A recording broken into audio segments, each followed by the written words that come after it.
Hi, ನಾನು Sandeep from tech in Kannada. ಇವತ್ತು ನನ್ನ ಮುಂದೆ ವಿವೋದವರು ಹೊಸದಾಗಿ ಲಾಂಚ್ ಮಾಡ್ತಾ ಇರೋ Vivo T4 ultra smart phone ಇದೆ.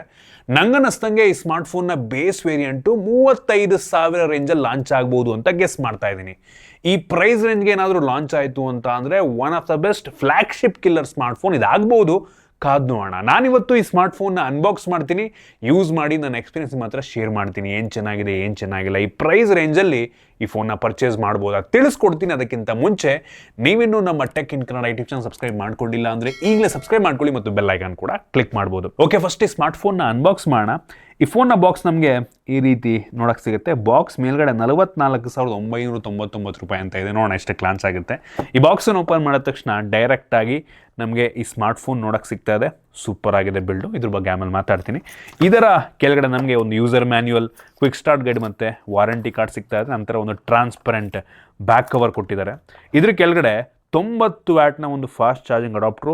ಸೂಪರ್ ವಿಷಯ, ಹೆವಿ ಫಾಸ್ಟ್ ಆಗಿ ಚಾರ್ಜ್ ಆಗುತ್ತೆ. ನಂತರ USB Type-C charging cable, Type A ಇಂದ Type-C ಒಳ್ಳೆ ಕ್ವಾಲಿಟಿಯ ಕೇಬಲ್ ಇದಾಗಿದೆ. ಕೊನೆಯದಾಗಿ ಒಂದು ಸಿಮ್ ಎಜೆಕ್ಷನ್ ಪಿನ್ ಕೊಟ್ಟಿದ್ದಾರೆ. ಅದನ್ನು ಬಿಟ್ಟರೆ ಬೇರೆ ಏನು ಸಹ ನಮಗೆ ಒಂದು ಬಾಕ್ಸ್ ಒಳಗೆ ಸಿಗ್ತಾ ಇಲ್ಲ. ಇನ್ನು ಡೈರೆಕ್ಟಾಗಿ ನಮಗೆ ಈ ಸ್ಮಾರ್ಟ್ ಫೋನ್ ಈ ರೀತಿ ನೋಡೋಕ್ಕೆ ಸಿಗುತ್ತೆ. ತುಂಬ ಯುನೀಕ್ ಲುಕ್ಕನ್ನು ಹೊಂದಿರುವಂಥ ಸ್ಮಾರ್ಟ್ ಫೋನು. ಬೆಳಕಿಗಿಡಿದ್ರೆ ಒಂದು ಕಡೆಯಿಂದ ಕೋಳಿ ಪುಕ್ಕದ ಡಿಸೈನ್ ರೀತಿ ಕಾಣುತ್ತೆ, ಇನ್ನೊಂದು ಕಡೆಯಿಂದ ಪೇಂಟ್ ಬ್ರಷಲ್ಲಿ ನಾವು ಪೇಂಟ್ ಮಾಡಿರೋ ರೀತಿ ಕಾಣುತ್ತೆ. ಡಿಫ್ರೆಂಟ್ ಆಗಿದೆ, ಆಯಿತಾ. ಸೊ ಈ ಸ್ಮಾರ್ಟ್ ಫೋನ್ ಒಂದು ಲೆವೆಲ್ಗೆ ಲೈಟ್ ವೇಟ್ ಇದೆ. ಕೇವಲ 192 ಗ್ರಾಮ್ ವೆಯ್ಟು ಮತ್ತು 7.43 mm ಥಿಕ್ನೆಸ್ಸನ್ನು ಹೊಂದಿರುವಂಥ ಸ್ಮಾರ್ಟ್ ಫೋನು. ಫ್ರಂಟಲ್ಲಿ ಅಷ್ಟಾಗಿ ಕರ್ವಿಲ್ಲ, ಆಯಿತಾ. ಬಟ್ ಹೆಡ್ಜಸ್ ಎಲ್ಲ ಒಂದು ಲೆವೆಲ್ಗೆ ಕರ್ವ್ ರೀತಿಯಲ್ಲೇ ಅನಿಸುತ್ತೆ. ಒಂದು ಸಣ್ಣ ಪಂಚೋಲ್ ಕ್ಯಾಮ್ರಾ ಇದೆ. ಆಲ್ರೆಡಿ ಅವರೇ ಸ್ಕ್ರೀನ್ ಗಾರ್ಡ್ ಹಾಕಿದರೆ ಒಳ್ಳೆ ವಿಷಯ. ಬೆಸಲ್ಸ್ ಎಲ್ಲ ತುಂಬ ಯೂನಿಫಾರ್ಮ್ ಆಗಿದೆ. ಫ್ರಂಟಲ್ಲಿ ಒಟ್ಟಿಗೆ ಗ್ಲಾಸ್, ಆಯಿತಾ, ಅಷ್ಟು ಈಸಿಯಾಗಿ ಸ್ಕ್ರ್ಯಾಚ್ ಆಗಲ್ಲ. ಫ್ರಂಟಿನ ಚೆನ್ನಾಗಿ ಕಾಣುತ್ತೆ, ಪ್ರೀಮಿಯಮ್ ಅಂತ ಅನಿಸುತ್ತೆ. ಇನ್ನು ಈ ಫೋನ್ನ ಹಿಂದಕ್ಕೆ ಬಂತು ಅಂತ ಅಂದರೆ glass back, different look. Smudges ಆದರೂ ಕೂಡ ಅಷ್ಟು ಕಾಣಲ್ಲ ಅನ್ನಿಸ್ತಾ ಇದೆ, ಆಯಿತಾ. ಅಂದರೆ ಮೋಸ್ಟ್ಲಿ ಡಿಸೈನಿಂದ ಸ್ಮಡ್ಜಸ್ ಅಷ್ಟಾಗಿ ಕಾಣ್ತಾ ಇಲ್ಲ. ಹಿಂದ್ಗಡೆ ನಮಗೆ ಟ್ರಿಪಲ್ ಕ್ಯಾಮರಾ ಸೆಟಪ್ ಸಿಗ್ತಾ ಇದೆ ಮತ್ತು ಆರಾ ಫ್ಲ್ಯಾಶ್ ಸಿಗ್ತಾ ಇದೆ, ಆಯಿತಾ. ಆರಾ ಲೈಟ್ಸು ನಿಮಗೆ ಟೆಂಪ್ರೇಚರ್ನ ಕೂಡ ಚೇಂಜ್ ಮಾಡ್ಬೋದು. ಹಿಂದ್ಗಡೆ 100x ಟೆಲಿ ಲೆನ್ಸ್ ಅಂತ ಕೂಡ ಹಾಕಿದ್ದಾರೆ. ಸೂಪರ್ ವಿಷಯ. ನಮಗೆ ಈ ಫೋನಲ್ಲಿ in display fingerprint sensor ಸಿಗ್ತಾ ಇದೆ. Plastic frame. ಈ ಫ್ರೇಮ್ ಒಂದು ರೀತಿ ಕ್ರೋಮ್ ಫಿನಿಷನ್ನು ಹೊಂದಿರುವಂಥದ್ದು. ಸ್ಮಡ್ಜಸ್ ಆಗುತ್ತೆ ಸ್ವಲ್ಪ. USB Type-C ಪೋರ್ಟ್ ಇದೆ. ಯಾವುದೇ ಹೆಡ್ಫೋನ್ ಜಾಕ್ ಇಲ್ಲ ಮತ್ತು ಡೆಡಿಕೇಟೆಡ್ SD ಕಾರ್ಡ್ ಸ್ಲಾಟ್ ಕೂಡ ಇಲ್ಲ. 2 ಸಿಮ್ಮನ್ನು ನೀವು ಇದಕ್ಕೆ ಹಾಕಬಹುದು. ಮತ್ತು ಈ ಫೋನ್ನ ಹಿಂದ್ಗಡೆ ಇರುವಂಥ ಗ್ಲಾಸ್ ಯಾವುದು ಅಂತ ಅವ್ರು ಸ್ಪೆಸಿಫೈ ಮಾಡಿಲ್ಲ. ಸ್ಕಾಚ್ ಗ್ಲಾಸ್ ನಂಗನ್ನಿಸ್ತಂಗೆ. ಸೊ ಇದು ಡ್ರಾಪ್ ರೆಸಿಸ್ಟೆಂಟ್ ಶೀಲ್ಡ್ ಗ್ಲಾಸ್ ಅಂತ ಅಂತಾರೆ. ಹೆಂಗಂದ್ರೆ ತೆಗ್ದು ಎಸೆಗೆ ಹೋಗ್ಬಿಡಿ, ಆಯಿತಾ. ಆಕ್ಸಿಡೆಂಟ್ಲಿ ಡ್ರಾಪ್ ಆಯಿತು ಅಂದರೆ ಒಡೆದೋಗಬಹುದು. ಜೊತೆಗೆ ಈ ಫೋನಲ್ಲಿ IP64 ಡಸ್ಟ್ ಮತ್ತು ವಾಟರ್ ರೆಸಿಸ್ಟೆಂಟ್ ರೇಟಿಂಗ್ ಸಹ ಇದೆ. ಸೊ ಸ್ವಲ್ಪ ನೀರಲ್ಲಿ ಒದ್ದೆ ಆಯಿತು ಅಂದರೂ ಸಹ ಏನೂ ಆಗಲ್ಲ. ಸೊ ನೀರಿಗೆ ಬಿದ್ದರೆ ಪಟ್ಟಣ ಎತ್ಕೊಂಡ್ರೆ ಏನೂ ಪ್ರಾಬ್ಲಮ್ ಇಲ್ಲ. ಮತ್ತು ಇದರಲ್ಲಿ ವೆಟ್ ಟಚ್ ಸಹ ಇದೆ. ಸೊ ಕೈ ಒದ್ದೆ ಆಗಿದ್ರು ಸಹ ಈ ಫೋನ್ ಡಿಸ್ಪ್ಲೇ ನಾವು ಯೂಸ್ ಮಾಡ್ಬೋದು. ನಮಗೆ ಈ ಫೋನ್ ಸದ್ಯಕ್ಕೆ 2 ಡಿಫ್ರೆಂಟ್ ಕಲರ್ನಲ್ಲಿ ಅವೈಲಬಲ್ ಇದೆ. ಒಂದು ಗ್ರೇ, ಇನ್ನೊಂದು ಗೋಲ್ಡ್ ಕಲರು. ನಿಮ್ಗೆ ಇಷ್ಟ ಬಂದಿದ್ದು ನೀವು ಪರ್ಚೇಸ್ ಮಾಡ್ಬೋದು. ಓವರಾಲ್ ಡಿಸೈನ್ ಮತ್ತು ಬಿಲ್ಡ್ ಕ್ವಾಲಿಟಿ ಚೆನ್ನಾಗಿದೆ. ಮೆಟಾಲಿಕ್ ಫ್ರೇಮ್ ಕೊಟ್ಟಿದ್ದು ಇನ್ನೂ ಸಕ್ಕತ್ತಾಗಿರ್ತಿತ್ತು ನಂಗೆ ಅನ್ನಿಸ್ತಂಗೆ. ಇನ್ನು ಡಿಸ್ಪ್ಲೇಗೆ ಬಂತು ಅಂದರೆ ಈ ಫೋನಲ್ಲಿ 6.67 ಇಂಚಿಂದು ಫುಲ್ HD+ ರೆಸಲ್ಯೂಷನ್ ಹೊಂದಿರುವಂಥ ಕ್ವಾಡ್ ಕರ್ವ್ಡ್ ಅಮೋಲೆಡ್ ಡಿಸ್ಪ್ಲೇ ಇದೆ, ಆಯಿತಾ. ಸೊ ಈ ಡಿಸ್ಪ್ಲೇ 120 ಹರ್ಟ್ಸ್ನ ರಿಫ್ರೆಶ್ ರೇಟನ್ನು ಹೊಂದಿರುವಂಥ ಡಿಸ್ಪ್ಲೇ. ಒಂದು ಲೆವೆಲಿಗೆ ಬ್ರೈಟ್ ಆಗಿದೆ. Peak brightness 5000 nits. HBM high brightness ಮೋಡಲ್ಲಿ 1600 ನಿಟ್ಸ್ ತನಕ ಹೋಗುತ್ತೆ. ಸೂಪರ್ ವಿಷಯ. ಇದು 10 ಬಿಟ್ ಡಿಸ್ಪ್ಲೇ, ಆಯಿತಾ. 1 ಬಿಲಿಯನ್ ಕಲರ್ಸನ್ನು ಸಪೋರ್ಟ್ ಮಾಡುತ್ತೆ. HDR10+ ಸಹ ಇದೆ. ನೆಟ್ಫ್ಲಿಕ್ಸಲ್ಲಿ HDR ಕಂಟೆಂಟನ್ನು ಸಹ ಇದು ಪ್ಲೇ ಮಾಡುತ್ತೆ. ಮತ್ತು PWM ಡಿಮ್ಮಿಂಗ್ ಕೂಡ ತುಂಬ ಜಾಸ್ತಿ ಇದೆ. ಕಡಿಮೆ ಲೋ ಲೈಟನ್ನು ಇದು ಎಮಿಟ್ ಮಾಡುತ್ತಂತೆ. ಅದೆಲ್ಲ ಸರ್ಟಿಫಿಕೇಷನ್ ತೊಗೊಂಡಿದ್ದಾರೆ. ಡಿಸ್ಪ್ಲೇ ಚೆನ್ನಾಗಿದೆ. LTPO ಕೊಟ್ಟಿದ್ರೆ ಇನ್ನೂ ಬೆಂಕಿ ಇರ್ತಿತ್ತು ನಂಗೆ ಅನ್ನಿಸ್ತಂಗೆ. ಇನ್ನು ಸ್ಟೋರೇಜ್ ವೇರಿಯಂಟಿಗೆ ಬಂತು ಅಂತ ಅಂದರೆ ಈ ಸ್ಮಾರ್ಟ್ಫೋನ್ ಸದ್ಯಕ್ಕೆ 3 ಸ್ಟೋರೇಜ್ ವೇರಿಯಂಟಲ್ಲಿ ಲಾಂಚ್ ಆಗ್ತಾರೆ. 8GB 256GB storage, 12GB RAM 256GB storage, 12GB RAM 512GB storage. ನಮಗೆ ಇದರಲ್ಲಿ ಎಕ್ಸ್ಟೆಂಡೆಡ್ ರ್ಯಾಮ್ ಆಪ್ಷನ್ ಸಹ ಇದೆ. ಅಪ್ ಟು 12GB ತನಕ ಎಕ್ಸ್ಟೆಂಡ್ ಆಗುತ್ತೆ. ಓಕೆ ಅಂತೀನಿ. ರ್ಯಾಮ್ ಟೈಪ್ ಬಂದ್ಬಿಟ್ಟು LPDDR5 ರ್ಯಾಮ್ ಮತ್ತು UFS 3.1 ಸ್ಟೋರೇಜು. ಓಕೆ, ಆಯಿತಾ. 5X 4.0 ಎಲ್ಲ ಕೊಟ್ಟಿದ್ರೆ ಇನ್ನೂ ಚೆನ್ನಾಗಿರ್ತಾಯಿತ್ತು ನಂಗೆ ಅನ್ನಿಸ್ತಂಗೆ. ಇನ್ನು ಪರ್ಫಾರ್ಮೆನ್ಸಿಗೆ ಬಂತು ಅಂತ ಅಂದರೆ ನಮಗೆ ಇದರಲ್ಲಿ one of the most powerful ಪ್ರೊಸೆಸರ್ನ ಹಾಕಿದ್ದಾರೆ, ಆಯಿತಾ. ಸೊ ಮೀಡಿಯಾಟೆಕ್ಕಿಂದು ಡೈಮಂಡ್-ಸಿಟಿ 9300+ ಪ್ರೊಸೆಸರು. ಇದು TSMC ಅವ್ರದ್ದು 4 ನ್ಯಾನೋಮೀಟರ್ ಟೆಕ್ನಾಲಜಿಯೊಂದಿಗೆ ಬಿಲ್ಡ್ ಆಗಿರುವಂಥ ಪ್ರೊಸೆಸರ್. T ಸೀರೀಸ್ನಲ್ಲಿ ವಿವೋದು ಮೋಸ್ಟ್ ಪವರ್ಫುಲ್ ಪ್ರೊಸೆಸರ್ ಅಂತ ಅನ್ಬೋದು. ಇದರಲ್ಲಿ NPU ಸಹ ಇದೆ, ಆಯಿತಾ. ಸೊ AI ವರ್ಕನ್ನು ಆನ್ ಡಿವೈಸ್ ಮಾಡಬಲ್ಲ ಅಂತ ಕೆಪಾಸಿಟಿ ಇದಕ್ಕಿದೆ. ನಾವು ಒಂಥದ್ದು ಬೆಂಚ್ ಮಾರ್ಕನ್ನು ಚೆಕ್ ಮಾಡಿದಂಗೆ 17,61,000 ರೇಟಿಂಗನ್ನು ಕೊಡ್ತಾ ಇದೆ. ಅಪ್ ಟು 20 ಲಕ್ಷದ ತನಕನೂ ಕೂಡ ರೇಟಿಂಗನ್ನು ಕೊಡಬಲ್ಲಂಥ ಸಾಮರ್ಥ್ಯ ಈ ಒಂದು ಪ್ರೊಸೆಸರ್ಗಿದೆ. ನಾವು ಈ ಬೆಂಚ್ ಮಾರ್ಕನ್ನು ಮಾಡೋ ಟೈಮಲ್ಲಿ ಬ್ಯಾಟ್ರಿ ಡ್ರೈನ್ ಮತ್ತು ಟೆಂಪ್ರೇಚರ್ ವೇರಿಯೇಷನ್ನ ಕೂಡ ಚೆಕ್ ಮಾಡಿದ್ವು. ಬ್ಯಾಟ್ರಿ ಡ್ರೈನ್ ಒಂದು 7ರಿಂದ 8% ಆಯಿತು ಮತ್ತು temperature variation up to 50 degree ತನಕ ಆಯಿತು. ಹೌದು, ಸ್ವಲ್ಪ ಬಿಸಿ ಆಗಬಹುದು. ಬಟ್ ಏನಪ್ಪ ಮಾಡಿದ್ದಾರೆ ಅವರು ಅಂದರೆ ವೇಪರ್ ಚೇಂಬರ್ನ ಸ್ವಲ್ಪ ದೊಡ್ಡದಾಗಿ ಕೊಟ್ಟಿದ್ದಾರೆ.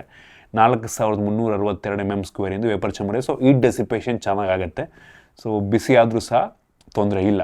ಇನ್ನು ಗೇಮಿಂಗಿಗೆ ಬಂತು ಅಂತ ಅಂದರೆ ಈ ಫೋನಲ್ಲಿ BGMIನಲ್ಲಿ 90 FPS ಗೇಮ್ ಪ್ಲೇ ಸಪೋರ್ಟ್ ಇದೆ. ಇನ್ನು ಬೇರೆ ಬೇರೆ ಗೇಮ್ಸ್ಗಳಲ್ಲೂ ಕೂಡ ನಿಮಗೆ ಹೈಯರ್ ರಿಫ್ರೆಶ್ ರೇಟ್ ಸಪೋರ್ಟ್ ಇದೆ. ಪವರ್ಫುಲ್ ಆಗಿರುವಂಥ ಪ್ರೊಸೆಸರ್ ಆರಾಮಾಗಿ ಹ್ಯಾಂಡಲ್ ಮಾಡುತ್ತೆ. BGMIನಲ್ಲಿ ಸ್ಮೂತಲ್ಲಿ up to extreme plus graphic ತನಕ ಹೋಯಿತು. 90 FPS ಗೇಮ್ ಪ್ಲೇ, ತುಂಬ ಸ್ಮೂತ್ ಗೇಮ್ ಪ್ಲೇ ನಮಗೆ ಸಿಕ್ತು.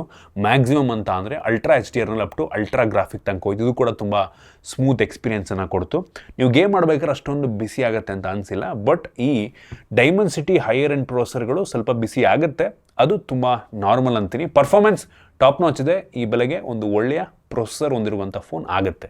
ಇನ್ನು ಕ್ಯಾಮ್ರಾಗೆ ಬಂತು ಅಂತ ಅಂದರೆ ಈ ಫೋನ್ನ ರೇರಲ್ಲಿ ನಮಗೆ 3 ಕ್ಯಾಮ್ರಾ ಇದೆ. ಅದರಲ್ಲಿ ಮೇಯ್ನ್ ಸೆನ್ಸರ್ ಬಂದ್ಬಿಟ್ಟು 50 MPದು ಸೋನಿ IMX921 ಸೆನ್ಸರ್ ಆಯಿತಾ. ಈ ಸೆಗ್ಮೆಂಟಲ್ಲಿ ಈ ಸೆನ್ಸರ್ ಹೊಂದಿರುವಂಥ ಮೊದಲನೇ ಸ್ಮಾರ್ಟ್ಫೋನ್ ಅಂತ ಬೇಕಾದ್ರೆ ಅನ್ಬೋದು.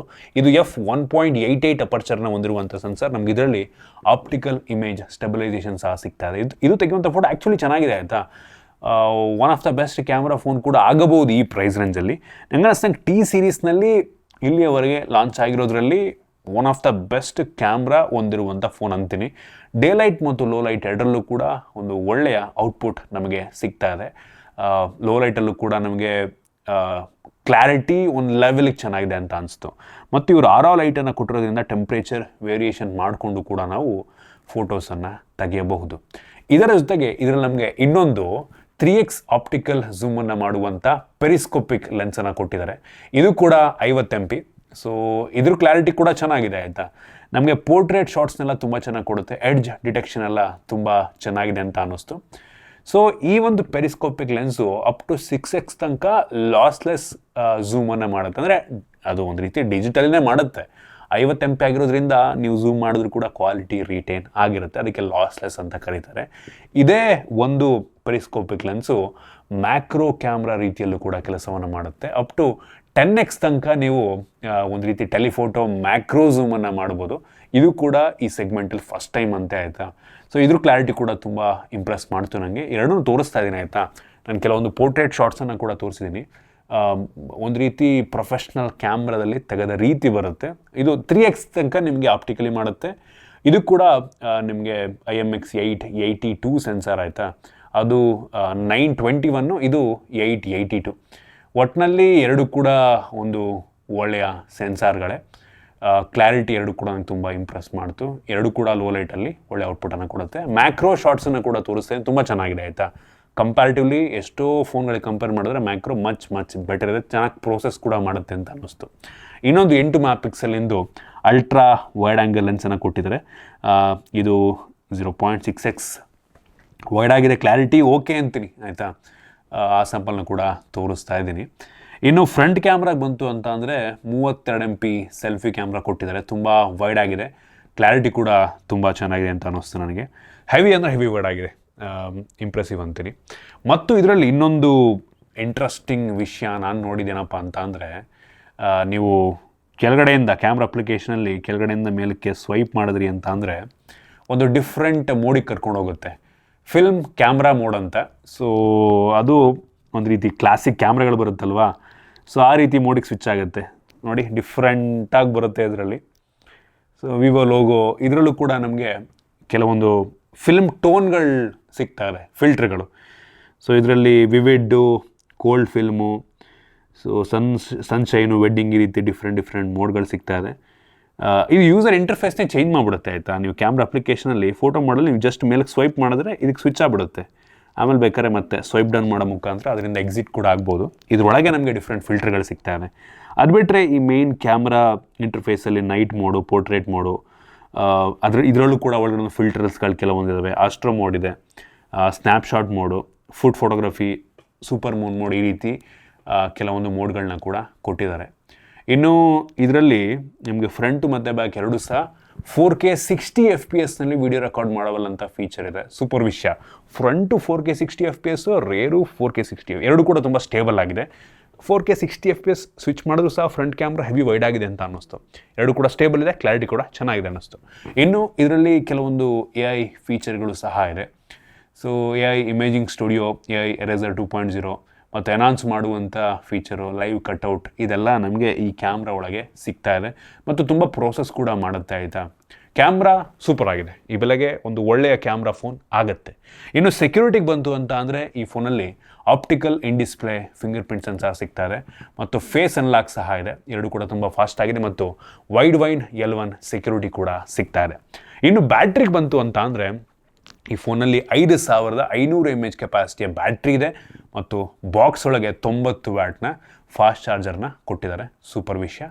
ಸೊ ಇದು ಸಿಲಿಕಾನ್ ಆ್ಯನೋಡ್ ಬ್ಯಾಟ್ರಿ ಅಂತೆ. ಸೊ ಒಂದು ರೀತಿ ತುಂಬ ಸಣ್ಣ ಜಾಗದಲ್ಲಿ ತುಂಬ ತಿನ್ನಾಗಿದ್ರು ಸಹ ದೊಡ್ಡ ಬ್ಯಾಟ್ರಿ ಕೊಟ್ಟಿದ್ದಾರೆ. ಒಳ್ಳೆಯ ವಿಷಯ. ಇನ್ನು OS ಬಂತು ಅಂತ ಅಂದರೆ ನಮಗೆ ಇದರಲ್ಲಿ Android 15 ಬೇಸ್ ರನ್ ಆಗ್ತಿರುವಂಥ ಫನ್ ಟಚ್ OS 15 ಸಿಗ್ತಾ ಇದೆ. ವಿವೋದವ್ರು ಕನ್ಫರ್ಮ್ ಮಾಡಿರೋ ಪ್ರಕಾರ ಈ ಫೋನ್ಗೆ 3 ವರ್ಷಗಳ OS ಅಪ್ಡೇಟು ಮತ್ತು 4 ವರ್ಷಗಳ ಸೆಕ್ಯೂರಿಟಿ ಪ್ಯಾಚನ್ನು ಕೊಡ್ತಾರಂತೆ. ಇದು ಆಪ್ಟಿಮೈಸ್ ಚೆನ್ನಾಗಿ ಮಾಡಿದರೆ, ಕೆಲವೊಂದು ಬೇಡದಿರೋಂಥ ಅಪ್ಲಿಕೇಶನ್ ಕಸ್ಟಮೈಸೇಷನ್ ಎಲ್ಲ ಚೆನ್ನಾಗಿ ಕೊಟ್ಟಿದ್ದಾರೆ. 3 ವರ್ಷ ಕೊಡ್ತಾರಂತೆ, ಆರಾಮಾಗಿ ಹ್ಯಾಂಡಲ್ ಮಾಡುತ್ತೆ. 3 ವರ್ಷ 5 ವರ್ಷನೇ ಯೂಸ್ ಮಾಡ್ಬೋದು ಆರಾಮಾಗಿ. ತುಂಬ ಪವರ್ಫುಲ್ ಆಗಿರುವಂಥ ಪ್ರೊಸೆಸರ್ ಆಗಿರೋದ್ರಿಂದ. ಇದರಲ್ಲಿ ಕೆಲವೊಂದು AI ಫೀಚರ್ಗಳು ಸಹ ಇದೆ. Circle to search, AI note assist, ಆಮೇಲೆ ಸಮ್ಮರೈಸ್ ಮಾಡ್ಬೋದು, ಟ್ರಾನ್ಸ್ಲೇಟ್ ಮಾಡ್ಬೋದು, ಕಾಲ್ ಟ್ರಾನ್ಸ್ಲೇಟ್ ಮಾಡ್ಬೋದು AI ಮುಖಾಂತರ. ಸೊ ಈ ರೀತಿ ಡಿಫ್ರೆಂಟ್ ಫೀಚರ್ಗಳು ಸಿಗ್ತಾ ಇದೆ. ನೆಟ್ವರ್ಕನ್ನು ಕೂಡ ಏನೋ ಅನೌನ್ಸ್ ಮಾಡುತ್ತಂದರೆ ಎಷ್ಟು ಎಫೆಕ್ಟಿವ್ ಆಗಿ ಕೆಲಸ ಮಾಡುತ್ತೆ ಗೊತ್ತಿಲ್ಲ. ಒಟ್ಟಿನಲ್ಲಿ ಸದ್ಯಕ್ಕೊಂದು ತುಂಬ ಸ್ಮೂತಾಗಿ ಕೆಲಸವನ್ನು ಮಾಡ್ತಾ ಇದೆ ಈ ಫೋನ್ನ OS. ಸ್ಪೀಕರಿಗೆ ಬಂತು ಅಂತ ಅಂದರೆ ನಮಗೆ ಇದರ ಡ್ಯುಯಲ್ ಸ್ಟೀರಿಯೋ ಸ್ಪೀಕರ್ ಸಿಗ್ತಾ ಇದೆ. ಬಾಟಮ್ ಫೈರಿಂಗು ಒಂದು ಮೇನು, ಇನ್ನೊಂದು ಮೇಲ್ಗಡೆ, ಟೋಟಲ್ 2 ಸ್ಪೀಕರ್ನ ಕ್ಲಾರಿಟಿ ಕೂಡ ಚೆನ್ನಾಗಿದೆ.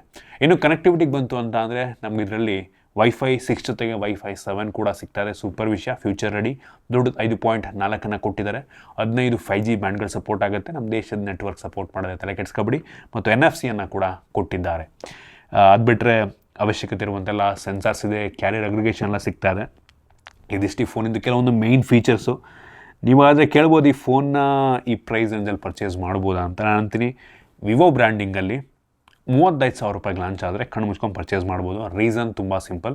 ಇವ್ರದ್ದು ಸರ್ವಿಸ್ ಸಪೋರ್ಟು ಸೂಪರ್ ಆಗಿದೆ. ಆಯಿತಾ, ಮತ್ತು ವಿವೋದವರು ಯೂಶ್ವಲಿ ಪರ್ಫಾರ್ಮೆನ್ಸನ್ನು ತುಂಬ ಕಡಿಮೆ. ಆಯಿತಾ, ಒಂದು ಕ್ಯಾಮ್ರಾ ಸಕ್ಕತ್ತಾಗಿ ಕೊಟ್ಬಿಡ್ತಾರೆ, ಪರ್ಫಾರ್ಮೆನ್ಸನ್ನು ಕಡಿಮೆ ಮಾಡಿರ್ತಾರೆ. ಬಟ್ ಈ ಫೋನಲ್ಲಿ ಕ್ಯಾಮ್ರಾ ಜೊತೆಗೆ ಈವನ್ ಪರ್ಫಾರ್ಮೆನ್ಸ್ ಕೂಡ ತುಂಬ ಚೆನ್ನಾಗಿದೆ ಅಂತ ಅನ್ನಿಸ್ತು ನಂಗೆ. ಈ ವಿವೋ T ಸೀರೀಸಲ್ಲಿ ಇದೇ ಫಸ್ಟ್ ಟೈಮ್ ನಾನು ಇಷ್ಟು ಒಳ್ಳೆ ಕ್ಯಾಮ್ರಾ ನೋಡ್ತಿರೋದು. ಆಯಿತಾ, ಹಂಗಂತ ಟಾಪ್ ನಾಚ್ ಅನ್ನಲ್ಲ. X ಸೀರೀಸು ವಿವೋದು ಇನ್ನೂ ಬೆಂಕಿರುತ್ತೆ. ಆಯಿತಾ, ಒಟ್ಟಿನಲ್ಲಿ ಈ T ಸೀರೀಸಲ್ಲಿ ಈ ಬೆಲೆಗೆ ಒಂದು ಒಳ್ಳೆಯ ಕ್ಯಾಮ್ರಾನೇ ಅಂತ ಹೇಳ್ಬೋದು ಒಂದು ರೀತಿ. ಆ ಪ್ರತಿಯೊಂದು ಸ್ಯಾಂಪಲನ್ನು ನಿಮಗೆ ತೋರಿಸ್ತಾ ಇದ್ದೀನಿ. ಆಯಿತಾ, ಸೊ ಒಂದು ರೀತಿ ಆಲ್ರೌಂಡರ್ ಫೋನು, ಇಂಪ್ರೆಸಿವ್, ಒಂದೊಳ್ಳೆ ಫ್ಲ್ಯಾಗ್ಶಿಪ್ ಕಿಲ್ಲರ್ ಸ್ಮಾರ್ಟ್ಫೋನ್ ಆಗಬಹುದು. ನೋಡೋಣ ಎಷ್ಟಕ್ಕೆ ಲಾಂಚ್ ಮಾಡ್ತಾರೆ ಫಸ್ಟು. ಆಯಿತಾ, ಇದಿಷ್ಟು ಈ ಫೋನ್ ಬಗ್ಗೆ ನನ್ನ ಆನೆಸ್ಟ್ ಒಪಿನಿಯನ್ನು. ಪೆರಿಸ್ಕೋಪಿಕ್ ಕೊಟ್ಟಿದ್ದಾರಲ್ವ, ಅದು ನಂಗೆ ಅನಿಸ್ತಂಗೆ ಯೂನಿಕ್. ಮೆಜಾರಿಟಿ ಆಫ್ ದ ಬ್ರ್ಯಾಂಡ್ಗಳು ಈ ಬೆಲೆಗೆ ಪೆರಿಸ್ಕೋಪಿಕ್ ಲೆನ್ಸ್ನ ಕೊಡಲ್ಲ. ತುಂಬ ಫ್ಲ್ಯಾಗ್ಶಿಪ್ ಕಿಲ್ಲರ್ ಫೋನ್ಗಳು ಬರ್ತವೆ, ಬಟ್ ಪೆರಿಸ್ಕೋಪನ್ನು ಮೆಜಾರಿಟಿ ಬ್ರ್ಯಾಂಡ್ಗಳು ಆ್ಯಡ್ ಮಾಡಿರಲ್ಲ. ಅದೊಂದು ಇದರಲ್ಲಿ ಪ್ಲಸ್ ಪಾಯಿಂಟ್ ಅಂತ ಅನ್ನಿಸ್ತು. ಮತ್ತು ಲೈಟು ಟೆಂಪ್ರೇಚರ್ ನಾವು ಚೇಂಜ್ ಮಾಡಿಕೊಂಡು ಶೂಟ್ ಮಾಡ್ಬೋದು. So interesting design, interesting phone, interesting look. ನಿಮ್ಗೆ ಇದ್ರ ಬಗ್ಗೆ ಅನ್ನಿಸ್ತು ಕಾಮೆಂಟ್ ಮಾಡಿ. ಇಷ್ಟ ಆಗಿದ್ರೆ ಲೈಕ್ ಮಾಡಿ, ಶೇರ್ ಮಾಡಿ. ಇದೇ ರೀತಿ ನಮ್ಮ ಬೇರೆ ವೀಡಿಯೋಗಳಿಗೆ ನಮ್ಮ ಟೆಕ್ ಇನ್ ಕನ್ನಡ ಯೂಟ್ಯೂಬ್ನ ಸಬ್ಸ್ಕ್ರೈಬ್ ಮಾಡ್ಕೊಂಡಿಲ್ಲ ಈಗಲೇ ಸಬ್ಸ್ಕ್ರೈಬ್ ಮಾಡ್ಕೊಳ್ಳಿ ಮತ್ತು ಬೆಲ್ ಐಕನ್ ಕೂಡ ಕ್ಲಿಕ್ ಮಾಡ್ಬೋದು. ಸಿಗೋಣ ಮತ್ತೆ ಮುಂದಿನ ವೀಡಿಯೋದಲ್ಲಿ.